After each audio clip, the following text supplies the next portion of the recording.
Today we're going to make some delicious hummus made with roasted garlic.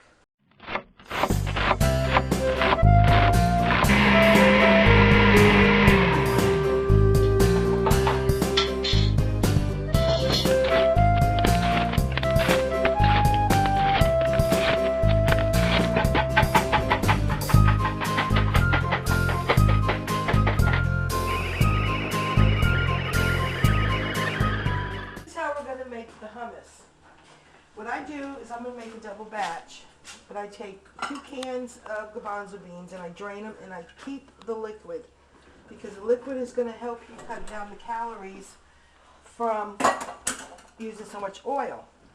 And then you're going to take your garbanzo beans. Now this is going to be a roasted garlic cumin flavored hummus. Okay. And it is delicious. We're going to put our beans in there. Then we're going to add... And hummus is expensive in the store, so if you make it yourself, it's so much cheaper. Pennies. Oh, so expensive. And I roasted some garlic. You do that in some tin foil, a little olive oil, for about an hour on a 350-degree oven.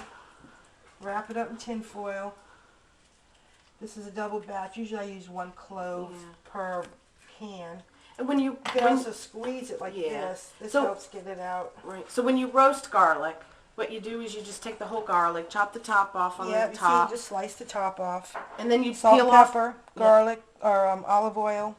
And wrap then it up in tin foil. Right. To get it I out. try to get as much chunk out as I can first, and when I can't, then I squeeze, and it'll come right out. Yeah. And it keeps all the paper right there.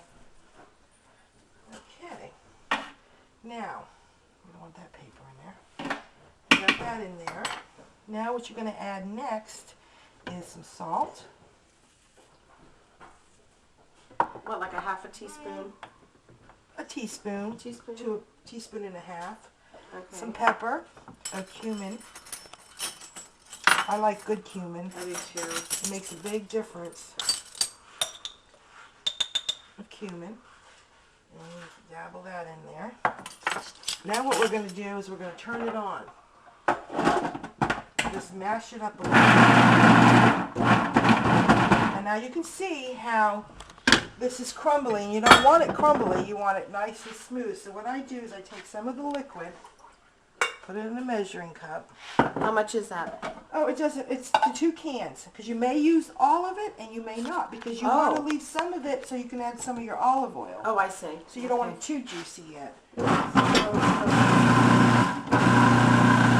So that's a cup that you're not right there though. Yeah. And then you're going to scrape it down. You got to scrape. You got to scrape it down.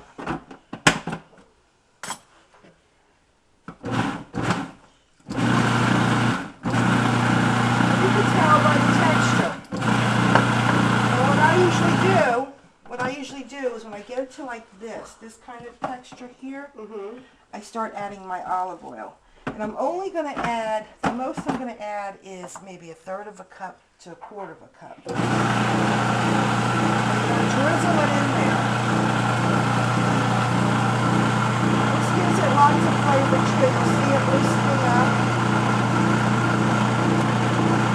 That's about 1/3 of a cup there. Now I don't want to add any more liquid until I check it. And I think just a tad bit more liquid. And I think it's on. And then you want it to get really smooth, as smooth as you possibly can get it. Without liquefying. Without liquefying. Let me give this a taste, and we'll see if we need more. A little more salt. And I think that's it. Now with hummus, if you let it sit overnight, the flavors will come out more. And it gets thicker. And then it'll get thicker. Yeah. So when you get it all done, take it out of your machine. And we're going to put it in a nice little dish. Now you can put olives in it. You can put... It's endless. Roasted red peppers. Yeah. And, you know... You can make it Italian flavor by using Italian seasoning. Yeah. You could even put dried tomatoes in it. Yeah. Oh, anything you like. Yeah.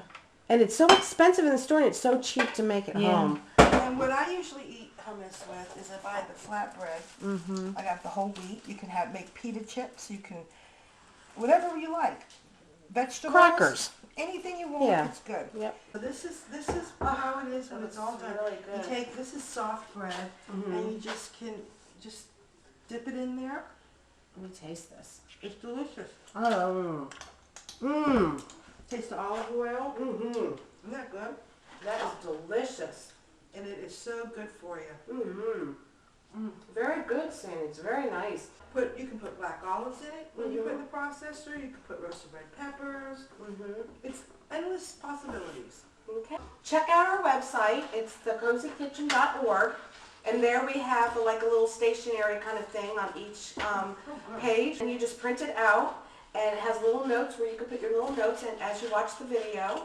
And it's just a really good tool to have. Okay, well, I hope this helps you and enjoy.